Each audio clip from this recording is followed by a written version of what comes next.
సవారి టక్కుం టక్కుం టక్కుం టక్కుం టక్కుం టక్కుం టక్కుం టక్కుం అని వెళ్తున్నాడు. ఎవరు? గాడిద మీద బిలాము. వెళ్తా గాడిద తీసుకెళ్తుందని నన్ను గమ్యం చేరుస్తుంది అనుకుంటున్నాడండి. ఓ 10 లక్షల కారు నన్ను గమ్యం చేరుస్తుంది అనుకుంటున్నారండి. లేదా గుర్రం నన్ను గమ్యం చేర్చుద్ది అనుకుంటున్నారండి. నీలాంటి వాళ్ళని 10 మంది నిలబెట్టుకుంటామనే మాట మనం గమ్యం చేరుస్తుంది అనుకుంటామండి. చేర్చిందండి గమ్యం. ఒక ఒత్తు వచ్చిందండి. అంటే ఒకే ఒత్తు బుద్ధి లేని గాడిదతో బుద్ధి చెప్పించుకునే తిటికి దిగజారాడండి. ఎవరు? కారణం చెప్పండి. ఎందుకో? యెహోవాకు తనకు విరోధముగా ప్రయాణం చేస్తున్నాడు కాబట్టి.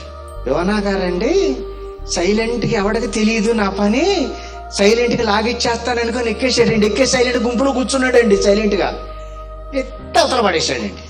ఎత్తి ఎక్కడ పడేసాడండి? గిరగిర తిప్పి ఎక్కడండి వారిని ఏడిచ్చేస్తాడు. అంటే నీ మాట నాలుగుకు రాకముందే నాకు తెలుసని దేవుడు అన్నాడా? యోనా ఎవరండి? ఒక ప్రవక్త అండి. యోనా పశ్చాత్తాపడతాడు. ఆ నినివే పట్టణం రాజు కూడా పశ్చాత్తాపడతాడు యోనా ప్రకటించే సువార్త. కానీ ఎవరికి తెలుసండి?